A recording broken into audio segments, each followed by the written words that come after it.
Hello, ಎಲ್ಲರಿಗೂ ನಮಸ್ತೆ.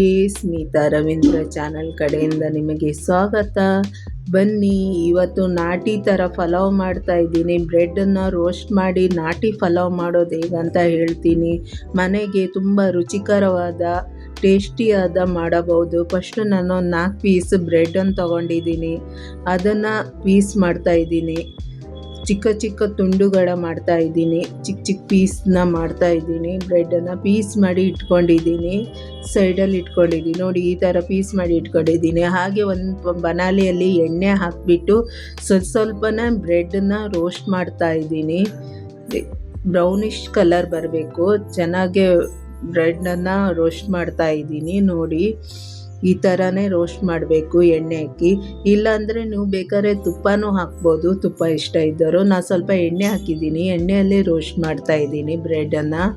ಈ ಥರನೇ ರೋಸ್ಟ್ ಮಾಡಬೇಕು. 2 ಕಡೆ ಈ ಕಲರ್ ಬರಬೇಕು. ಇದು ತುಂಬ ಚೆನ್ನಾಗಿರುತ್ತೆ, ತಿನ್ನೋಕ್ಕೂ ತುಂಬ ಟೇಸ್ಟಿಯಾಗಿರುತ್ತೆ. ನೀವು ಒಂದು ಸತಿ ಮನೆಗೆ ಮಾಡಿ ನೋಡಿ, ತುಂಬ ಈಸಿಯಾಗಿ ಇರುತ್ತೆ ಇದು. ಈಗ ಇನ್ನು 1 ಟ್ರಿಪ್ ಹಾಕಿದ್ದೀನಿ. ಈಗ ಇನ್ನೊಂದು ಟ್ರಿಪ್ ಹಾಕ್ತಾಯಿದ್ದೀನಿ. ಚಿಕ್ಕ ಚಿಕ್ಕದು ತುಂಬ ರೋಸ್ಟಾಗಿರೋದು ತಿನ್ನೋಕೆ ಚೆನ್ನಾಗಿರುತ್ತೆ ಇದು ಪಲಾವ್ಗೆ. ಇದನ್ನು ಹಾಕ್ತಾಯಿದ್ದೀನಿ. ಇದನ್ನು ಅದೇ ಥರನ ಬ್ರೌನಿಷ್ ಕಲರ್ ಮಾಡ್ತಾಯಿದ್ದೀನಿ.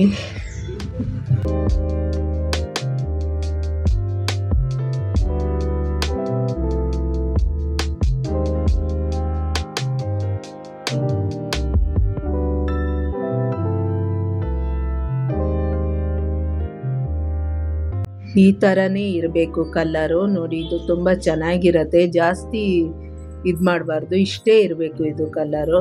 ಜಾಸ್ತಿ ಕಲರ್ ಸೀದೋಗೋ ಥರ ಕಾಯಿಸ್ಬಾರ್ದು, ಇದೇ ಥರ ಇರಬೇಕು. ನೋಡಿ, ಈ ಥರ ಮಾಡಿ ನಾನು ಒಂದು ಬಟ್ಲಲ್ಲಿ ತೆಗೆದಿಡ್ತಾ ಇದ್ದೀನಿ. ಇದು ತುಂಬ ಚೆನ್ನಾಗಿರುತ್ತೆ ಫ್ರೆಂಡ್ಸು.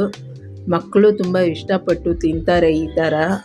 ನೋಡಿ, ಈಗ ಎಲ್ಲ ತೆಗೆದು ಹಾಗೆ ಒಂದೊಂದೇ ತೆಗೆದು ಇಡ್ತಾ ಇದ್ದೀನಿ.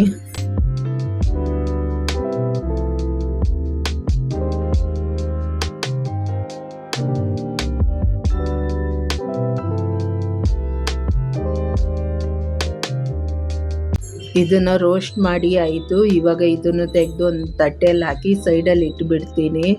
ಈ ಥರ ಇರಬೇಕು, ಜಾಸ್ತಿ ಇದು ಮಾಡಬಾರ್ದು, ಈ ಕಲರ್ ಇರಬೇಕು. ಹೀಗೆ ಒಂದು ಪಾತ್ರೆಯಲ್ಲಿ ಸ್ವಲ್ಪ ಪಲಾವ್ ಎಲೆ, ಆಮೇಲೆ ಚಕ್ಕೆ, ಅನಾನಸ್ ಹೂವು, ಚಕ್ಕೆ, ಲವಂಗ, ಏಲಕ್ಕಿ ಇದನ್ನೆಲ್ಲ ಇಟ್ಕೊಂಡಿದ್ದೀನಿ ತಟ್ಟೆಯಲ್ಲಿ. ಹಾಗೆ ಸ್ವಲ್ಪ ಕೊತ್ತಂಬರಿ ಸೊಪ್ಪು, ಸ್ವಲ್ಪ ಪುದೀನ, ಸ್ವಲ್ಪ ಹಸಿಮೆಣ್ಸಿನ್ಕಾಯಿ, ಒಂದು 7-8 ಹಸಿಮೆಣ್ಸಿನ್ಕಾಯಿ, 1 ಗೆಡ್ಡೆ ಬೆಳ್ಳುಳ್ಳಿ ತೊಗೊಂಡಿದ್ದೀನಿ. ಈ ಥರ ಬಿಡಿಸಿ ಇಟ್ಕೊಂಡಿದ್ದೀನಿ ಮೊದಲೇ. ಸ್ವಲ್ಪ ಇಡಬೇಕು ಇದನ್ನು. ಹಾಗೆ ಇದನ್ನು ಒಂದು ಸ್ವಲ್ಪ ಎಣ್ಣೆ ಹಾಕಿ, ಸ್ವಲ್ಪ ಬಾಣಲೆ ಇಟ್ಟು ಎಣ್ಣೆ ಹಾಕಿ ಇದನ್ನು ಫ್ರೈ ಮಾಡ್ಕೋಬೇಕು. ಚೆನ್ನಾಗಿ ಫ್ರೈ ಮಾಡ್ಕೋಬೇಕು. ಫಸ್ಟು ಚಕ್ಕೆ ಹಾಕ್ಕೊತಾ ಇದ್ದೀನಿ. ಇದನ್ನು ಈ ಮಸಾಲನೂ ರುಬ್ಬಿಟ್ಟು ಹಾಕಿದ್ರೆ ಚೆನ್ನಾಗಿರುತ್ತೆ, ತಿನ್ನೋಕ್ಕೂ ಟೇಸ್ಟಾಗಿರುತ್ತೆ. ಇವಾಗ ಇದನ್ನು ಫ್ರೈ ಮಾಡ್ಕೊತಾ ಇದ್ದೀನಿ. ಹಾಗೆ ಬೆಳ್ಳುಳ್ಳಿನೂ ಫ್ರೈ ಮಾಡ್ಕೊತಾ ಇದ್ದೀನಿ. ಸ್ವಲ್ಪನೇ ಮೀಡಿಯಮ್ ಉರಿಯಲ್ಲಿ ಇರಬೇಕು, ಜಾಸ್ತಿ ಉರಿಯಲ್ಲಿ ಇಡಬೇಡಿ. ಹಾಗೆ ಹಸಿಮೆಣ್ಸಿನ್ಕಾಯಿನೂ ಹಾಕ್ಕೊಂಡು ಫ್ರೈ ಮಾಡ್ತಾ ಇದ್ದೀನಿ. ಈ ಥರ ಫ್ರೈ ಮಾಡ್ಕೋಬೋದು. ಹಾಗೆ ಸ್ವಲ್ಪ ಕೊತ್ತಂಬರಿ ಸೊಪ್ಪು, ಸ್ವಲ್ಪ ಪುದೀನ ಸೊಪ್ಪು, ಇದನ್ನು 3 ಮಿಕ್ಸ್ ಮಾಡಿ ಫ್ರೈ ಮಾಡ್ಕೊಬೇಕು. ಇದನ್ನು ಫ್ರೈ ಮಾಡ್ತಾ ಇದ್ದೀನಿ. ಕ್ಲೀನ್ ಮಾಡಿ ಇಟ್ಕೊಂಡಿದ್ದೀನಿ. ಕೊತ್ತಂಬರಿ ಸೊಪ್ಪು, ಪುದೀನ ಎಲ್ಲ ತೊಳೆದು ಕಟ್ ಮಾಡೋ ಕ್ಲೀನ್ ಮಾಡಿ ಇಟ್ಕೊಂಡಿದ್ದೀನಿ ಇವನ್ನೆಲ್ಲ. ಇದನ್ನು ಈಗ ಫ್ರೈ ಮಾಡ್ತಾ ಇದ್ದೀನಿ. ಇದು ಚೆನ್ನಾಗಿರುತ್ತೆ ಈ ಥರ ಮಾಡೋದ್ರಿಂದ. ಈ ಥರನೂ ಟೇಸ್ಟಾಗಿರುತ್ತೆ ಮಾಡೋದು. ಎಲ್ಲ ರುಬ್ಬಿಟ್ಟು ಹಾಕೋದು ಒಂಥರ ಟೇಸ್ಟಾಗಿರುತ್ತೆ ಇದು. ಈಗ ಫ್ರೈ ಮಾಡ್ಕೊತಾ ಇದ್ದೀನಿ ಇದನ್ನು.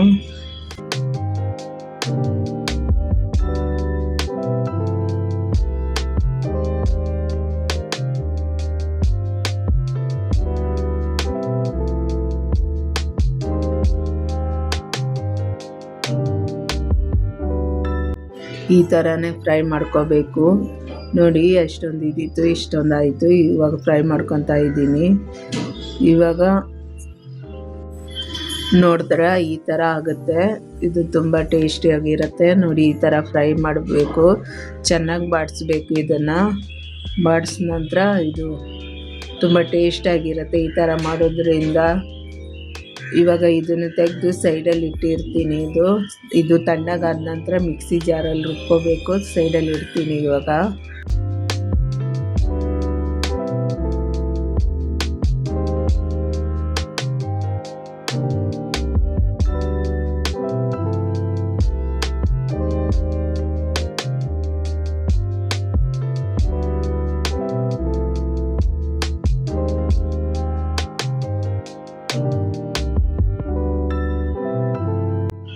ಸೈಡಲ್ಲಿ ಎತ್ತಿ ಇಟ್ಟಿದ್ದೀನಿ. ಇದನ್ನು ರುಬ್ಕೊತಾ ಇದ್ದೀನಿ ಇವಾಗ ಮಸಾಲೆ ತಣ್ಣಗಾಯಿತು. ಅದನ್ನು ರುಬ್ಕೊಬರಬೇಕು.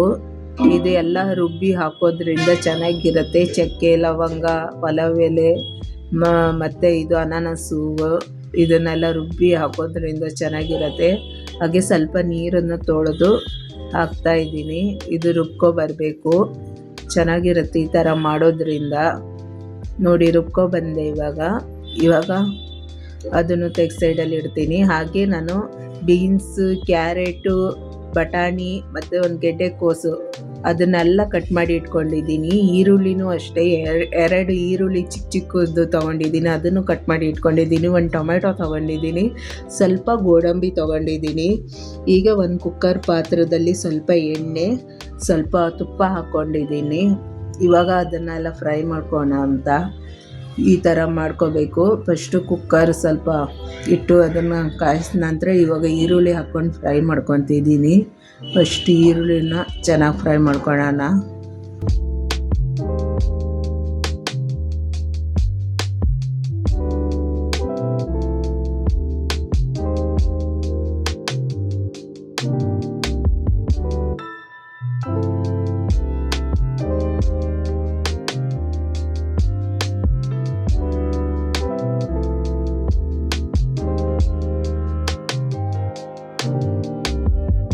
ಈರುಳ್ಳಿನ ಕೆಂಪಾಗೋ ತನಕ ಫ್ರೈ ಮಾಡ್ತಾ ಇದ್ದೀನಿ.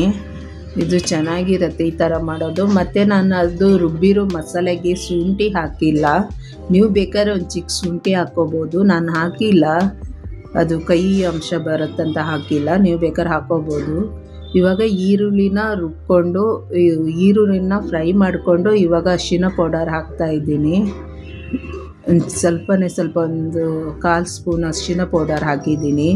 ಇವಾಗ ಗೋಡಂಬಿ ಹಾಕ್ತಾಯಿದ್ದೀನಿ. ಸ್ವಲ್ಪ ಗೋಡಂಬಿ ಬೇಕಾದ್ರೆ ಆಪ್ಷನಲ್ಲಿ, ನೀವು ಬೇಕಾದ್ರೆ ಹಾಕ್ಕೋಬೋದು, ಇಲ್ಲ ಅಂದರೆ ಹಾಗೇನೂ ಮಾಡ್ಬೋದು. ನಾ ಹಾಕಿದ್ದೀನಿ ಸ್ವಲ್ಪ ಗೋಡಂಬಿನ, ಅದನ್ನು ರೋಸ್ಟ್ ಮಾಡ್ಕೊತಾ ಇದ್ದೀನಿ. ಆಮೇಲೆ ಇವಾಗ ತರಕಾರಿ ಹಾಕ್ತೀನಿ ಸ್ವಲ್ಪ. ಅದನ್ನೆಲ್ಲ ಕಟ್ ಮಾಡಿ ಇಟ್ಕೊಂಡಿದ್ದೀನಲ್ಲ, ಬೀನ್ಸು, ಕ್ಯಾರೆಟು, ಬಟಾಣಿ ರಾತ್ರಿ ನೀರಲ್ಲಿ ನೆನೆಸಿ ಇಟ್ಟಿದ್ದೀನಿ. ಅದನ್ನೆಲ್ಲ ಮಿಕ್ಸ್ ಮಾಡಿ ಅದನ್ನು ಎಣ್ಣೆಯಲ್ಲೇ ಸ್ವಲ್ಪ ಫ್ರೈ ಮಾಡ್ಕೊತೀನಿ. ಎಣ್ಣೆಯಲ್ಲಿ ಫ್ರೈ ಮಾಡೋದ್ರಿಂದ ಅದು ತರಕಾರಿ ತಿನ್ನೋಕ್ಕೆ ಸಾಫ್ಟಾಗಿರುತ್ತೆ, ತಿನ್ನೋಕ್ಕೆ ಚೆನ್ನಾಗಿರುತ್ತೆ. ಈ ಥರ ಎಣ್ಣೆಯಲ್ಲಿ ಫ್ರೈ ಮಾಡಿ ಹಾಕಬೇಕು ತರಕಾರಿನ. ಅದು ತುಂಬ ಟೇಸ್ಟಾಗಿರುತ್ತೆ ಈ ಥರ ಫ್ರೈ ಮಾಡ್ಕೊ ತಿನ್ನೋದ್ರಿಂದ.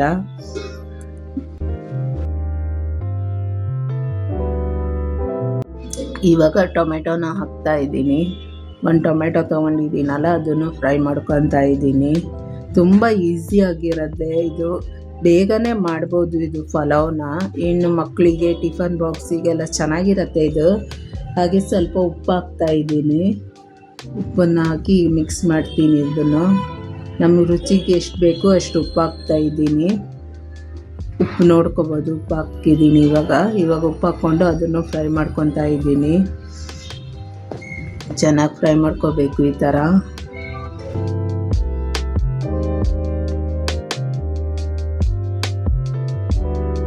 ಈಗ ರುಬ್ಬಿರೋದು ಮಸಾಲ ಇಟ್ಟಿದ್ದೀನಲ್ಲ, ಅದನ್ನು ಹಾಕ್ಕೊತಾ ಇದ್ದೀನಿ. ಅದನ್ನು ಹಾಕಿ ಚೆನ್ನಾಗಿ ಫ್ರೈ ಮಾಡೋಣ. ಇದೇನು ಅಷ್ಟೊಂದು ಇದು ಮಾಡಬೇಕಂತಿಲ್ಲ, ಇದು ಹುರಿದು ನಾನು ರುಬ್ಬಿದ್ದಲ್ವಾ, ಇದು ಚೆನ್ನಾಗಿರುತ್ತೆ. ಇದು ಈಗೇ ಮಸಾಲ ಹಾಕಿದ್ದೀನಿ ನೋಡಿ, ಈ ಥರ ಇರಬೇಕು. ಅದಕ್ಕೆ ಸ್ವಲ್ಪ ಮಿಕ್ಸಿ ಜಾರನ್ನು ಸ್ವಲ್ಪ ತೊಳೆದ್ಬಿಟ್ಟು ಹಾಕ್ತಾಯಿದ್ದೀನಿ. ಅದರ ಮಸಾಲೆ ಇರುತ್ತಲ್ಲ, ಸ್ವಲ್ಪನೇ ನೀರು ಹಾಕ್ಬಿಟ್ಟು ತೊಳೆದು ಮಾಡ್ತಾಯಿದ್ದೀನಿ. ನೋಡಿ ಹೇಗಿದೆ ನೋಡಿ, ಕಲರು ಕಾಣಿಸುತ್ತೆ ನೋಡಿ, ಚೆನ್ನಾಗಿದೆ ಇದು ಈ ಥರ ಮಾಡ್ಕೊಂಡು ತಿನ್ನೋಕ್ಕೆ ನೋಡಿ.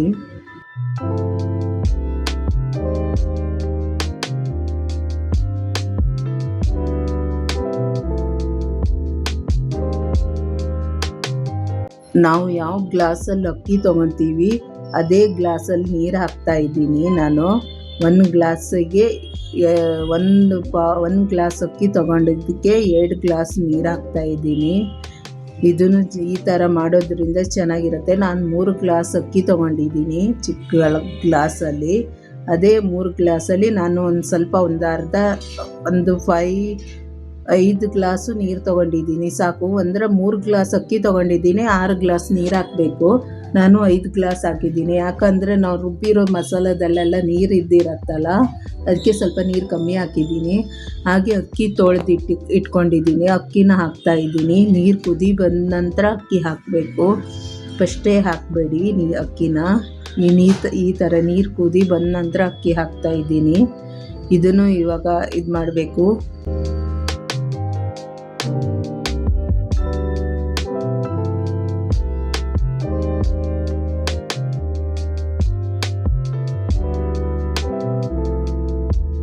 ಇದನ್ನು ಚೆನ್ನಾಗಿ ಮಿಕ್ಸ್ ಮಾಡ್ತಾ ಇದ್ದೀನಿ. ನೋಡಿ ಫ್ರೆಂಡ್ಸ್, ನಾನು 3 ಲೋಟ ಅಕ್ಕಿ ತೊಗೊಂಡಿದ್ದೀನಿ. 3 ಲೋಟದಲ್ಲಿ ನಾನು 6 ಲೋಟ ನೀರು ಹಾಕಬೇಕಿದ್ದು, 6 ಲೋಟ ಹಾಕಿಲ್ಲ ನಾನು, 5 ಲೋಟ ನೀರು ಹಾಕಿದ್ದೀನಿ. ಯಾಕಂದರೆ ಅದರಲ್ಲಿ ರುಬ್ಬಿರೋ ಮಸಾಲದಲ್ಲೆಲ್ಲ ಸ್ವಲ್ಪ ನೀರಿರತ್ತಲ್ವ, ಅಷ್ಟೊಂದು ನೀರು ಹಾಕಿಲ್ಲ. ಹಾಗೆ ಒಂದು ಚಿಕ್ಕ ಗ್ಲಾಸಲ್ಲಿ 3/4 ಗ್ಲಾಸು ಮೊಸರು ತೊಗೊಂಡಿದ್ದೀನಿ, ಅದನ್ನು ಹಾಕ್ತಾಯಿದ್ದೀನಿ. ಅದು ಹಾಕೋದ್ರಿಂದ ಪಲಾವ್ ತುಂಬ ಸಾಫ್ಟಾಗಿರುತ್ತೆ, ತಿನ್ನೋಕೆ ಚೆನ್ನಾಗಿರುತ್ತೆ ಇದು ಮೆತ್ತಗಾಗಿ. ಇವಾಗ ಕುಕ್ಕರ್ ಮುಚ್ಚಳ ಹಾಕ್ತೀನಿ, 2 ವಿಸಿಲ್ ಹೊಡಿಸ್ತೀನಿ. ನೋಡಿ ಈ ಥರ ಆಗುತ್ತೆ. ಬ್ರೋ ಎಲ್ಲ ತೆಗೆದ್ಬಿಟ್ಟಿದ್ದೀನಿ ಸೈಡಲ್ಲಿ, ಅದು ವಿಡಿಯೋ ಮಾಡಿಲ್ಲ ನಾನು. ಇವಾಗ ಬ್ರೆಡ್ಡು ರೋಸ್ಟ್ ಮಾಡಿರೋದು ಅದನ್ನು ನಾನು ಮಿಕ್ಸ್ ಮಾಡಬೇಕು. ಈ ಥರ ನೋಡಿ, ಈ ಥರ ಮಿಕ್ಸ್ ಮಾಡಿದ್ರೆ ಚೆನ್ನಾಗಿರುತ್ತೆ. ಇಷ್ಟೇ, ಇದೇನು ಕಷ್ಟ ಇಲ್ಲ. ಇದು ನಾಟಿ ಥರ ಮಾಡಿದ್ದೀನಿ ನಾವು ಪಲಾವು, ಎಲ್ಲ ಮಸಾಲ ರುಬ್ಬಿಟ್ಟು ಆ ಥರ ಮಾಡಿದ್ದೀನಿ. ನೋಡಿ ಈ ಥರ ಮಿಕ್ಸ್ ಮಾಡಬೇಕು. ಇದು ಮಕ್ಕಳು ತುಂಬ ಇಷ್ಟಪಟ್ಟು ತಿಂತಾರೆ, ಮಕ್ಕಳು ದೊಡ್ಡವರಿಗೂ ಇಷ್ಟ ಆಗುತ್ತೆ ಈ ಥರ ಮಾಡೋದ್ರಿಂದ. ನೋಡಿ ಈ ಥರ ಇದೆ, ಇದು ಚೆನ್ನಾಗಿರುತ್ತೆ, ಇದು ಟೇಸ್ಟಿಯಾಗಿರುತ್ತೆ. ನೋಡಿ ಇವಾಗ ಒಂದು ಪ್ಲೇಟಲ್ಲಿ ಹಾಕ್ತಿದ್ದೀನಿ. ನೋಡಿ ಇದು ಎಷ್ಟು ಚೆನ್ನಾಗಿರುತ್ತೆ ಅಂದರೆ ತಿನ್ನೋಕ್ಕೆ. ನೋಡಿದ್ರಲ್ಲ ಫ್ರೆಂಡ್ಸ್, ನಾನು ಬ್ರೆಡ್ ಪಲಾವ್ ಹೇಗೆ ಮಾಡಿದ್ದೀನಿ ನಾಟಿ ಸ್ಟೈಲಲ್ಲಿ. ನನ್ನ ವಿಡಿಯೋ ಇಷ್ಟ ಆದರೆ ಲೈಕ್ ಮಾಡಿ, ಸಬ್ಸ್ಕ್ರೈಬ್ ಆಗಿ, ನನ್ನ ವಿಡಿಯೋನ ನೋಡಿ ಲೈಕ್ ಕೊಡಿ, ಕಾಮೆಂಟ್ ಮಾಡಿ ಹೇಗಿದೆ ಅಂತ ಹೇಳಿ. ಬನ್ನಿ ಮತ್ತೆ ಸಿಗೋಣ, ಬಾಯ್.